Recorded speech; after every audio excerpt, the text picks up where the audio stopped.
Good morning, my fellow internet minkies. It's time for another rant. I thought I'd get on the Donald J. Trump bandwagon, because everyone else is making videos. Why do we make these videos? Who are they for? Archaeologists of the future? Some alien civilization that finds our apocalyptically wrecked civilization? Oh my god.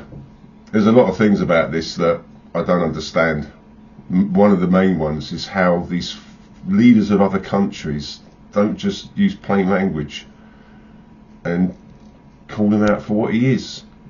Is it a weird diplomatic thing that leaders of countries or officials aren't allowed to use plain language? They've got to pretend that the person's like viable. I don't know. It baffles me. I suppose if Macron, the president of France, just went, that Donald Trump, what a cunt. I don't know. Would it demean the stature of his office? Would it be undignified? I mean, they're all making a big thing about Donald Trump flipping the bird to that worker that called him a pedo protector and sent him to go fuck himself or whatever. Fuck you. That's unpresidential. I don't see why. When a person's behaviour and character and personality are so egregiously and obviously fucking rotten, you think at that point that it'd be like, okay, normal rules don't apply, we can speak plain language now. Donald Trump, it's almost like you can't summon up the words to describe him. He's so monstrous.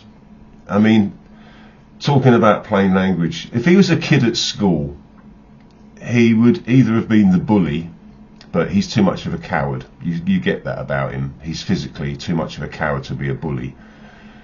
But he either would have been the bully, or he would have been bullied and beaten and just wrecked on a daily basis.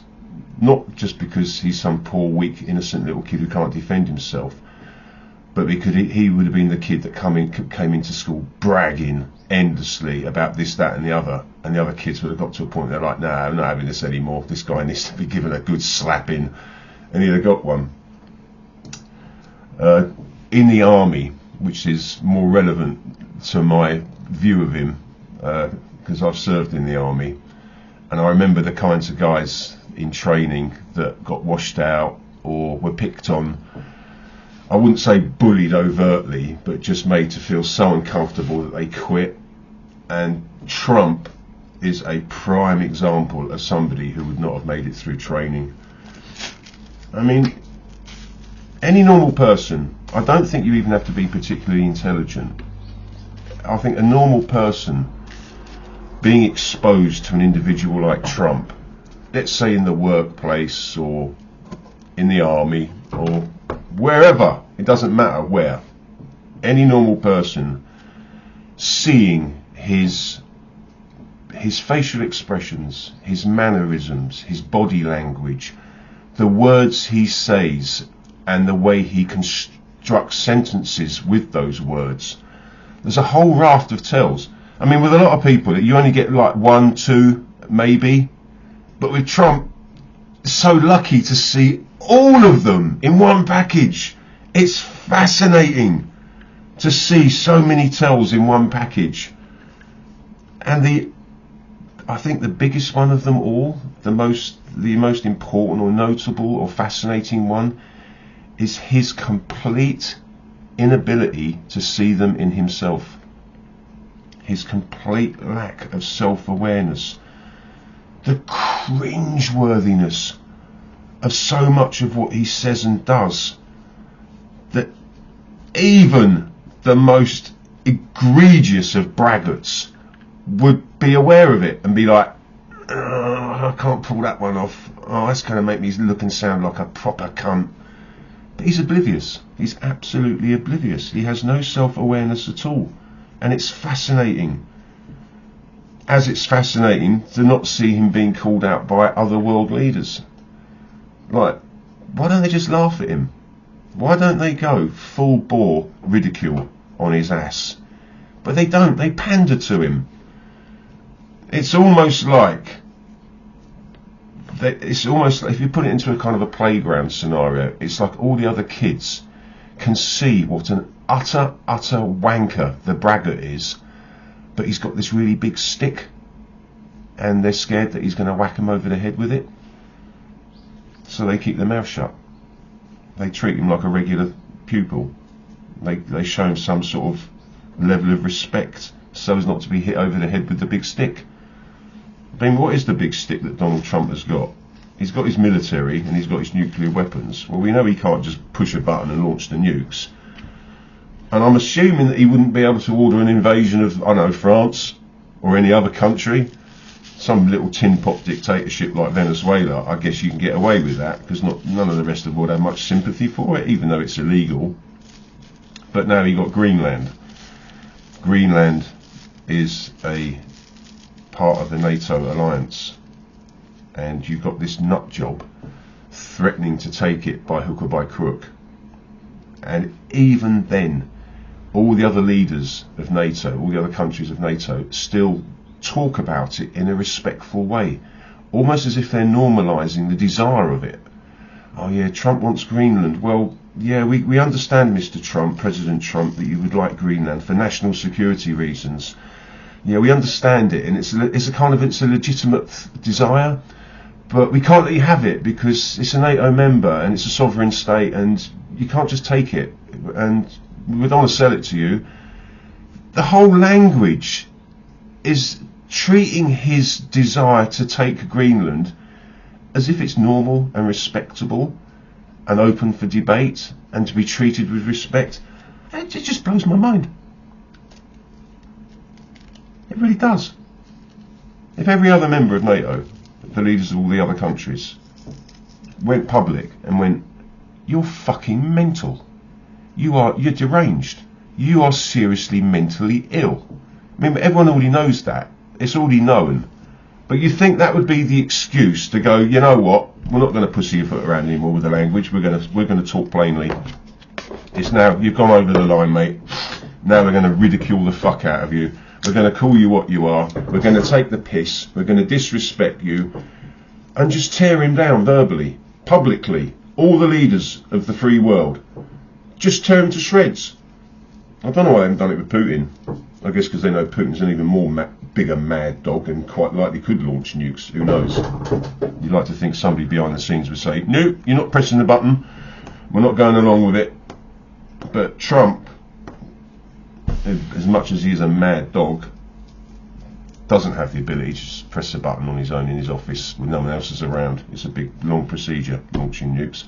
And I suspect it's just as big a procedure to declare war on a allied nation. Oh, I don't know. We all see Trump. I mean, everybody laughed when The Simpsons did the thing about him being elected president. And then it was like the Mandela effect. When he got elected the first time, there were so many people going, we've been switched into a different timeline here. This isn't supposed to have been possible. How does that creature, that fool, get elected to the highest office on the planet? It was mind-blowing. And it happened once and it was mind-blowing, but how the fuck could it happen again? This is where your mind gets bent like a pretzel, and then everyone goes, oh well, there was like 90 million American morons that voted for this fucking dog turd of a human being. And even then you're like, how can there be that many stupid people in one country? How can there be 90 something million people that gave him a second shot? It just doesn't compute. I know most human beings are morons. I mean, the average IQ is 100, and while they're functional, they're not. I mean, the 100 IQ, it ain't bright. It's functional. You can go to work and you can have opinions and you can blah blah blah. But to actually vote for a dog turd like Trump, how far under 100 do you have to be? How moronic and knuckle dragging and stupid and bigoted and vicious and just plain nasty do you have to be to think a creature like that is worthy of your vote and to be put into a position of such incredible fucking power and responsibility and authority? I can't compute it. I genuinely cannot compute how that many human beings can be that fucking stupid. But it happened. And now look at the consequences. And it's not just that he was always what he was from day one. I don't know when he first started to manifest his repulsiveness. Was he born it? Was he born with it already in him? Was it innate completely? Was there some factor of nurture, the way he was brought up, that turned him into it? Don't know. But whatever it was, he had some kind of minimal control over it. There was something there that kind of reined him in a little bit from inside himself. But he's 80 years old now, and we've seen all the videos and all the analyses, and everyone's saying that they can clearly see how he's gone downhill mentally, cognitively, and whatever little checks and balances he had internally on his own behaviour, they've eroded away. His mind has become so fucking knackered and fucked up by age and whatever else illnesses that he may have, that the full mentalness of him has now come out, unbridled, unrestrained, out of control. So you've got this 80-year-old paedophile, amoral scumsack of a human being with no internal checks and balances left at all, but he's managed to surround himself by sacking all the good people with absolute criminals who are all they're thinking of is what they can get out of him for themselves.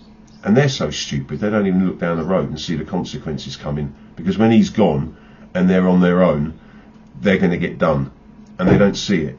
I suspect they must have some plan where they're going to keep control of power after he's out. Maybe the coup, suspend elections, I don't know. But it's a mind fuck.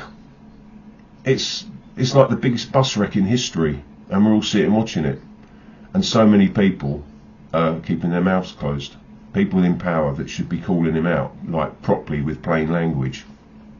No more diplomacy, no more respect, no more circling around the perimeter. Why don't all you Western leaders call it like it is and start ridiculing the fuck out of him? And I don't know, maybe it'll make a difference to just speak plain, honest, truthful language and stop pandering to him. Stop pandering to the psychotic dog turd in power in America and all of his cronies. Start calling him what he is and all his mates. Start using plain language and calling it like it is, telling it like it is. Maybe it'll make a difference. Maybe it will push him over the edge and make him do something that he can't recover from. Maybe it will precipitate his downfall.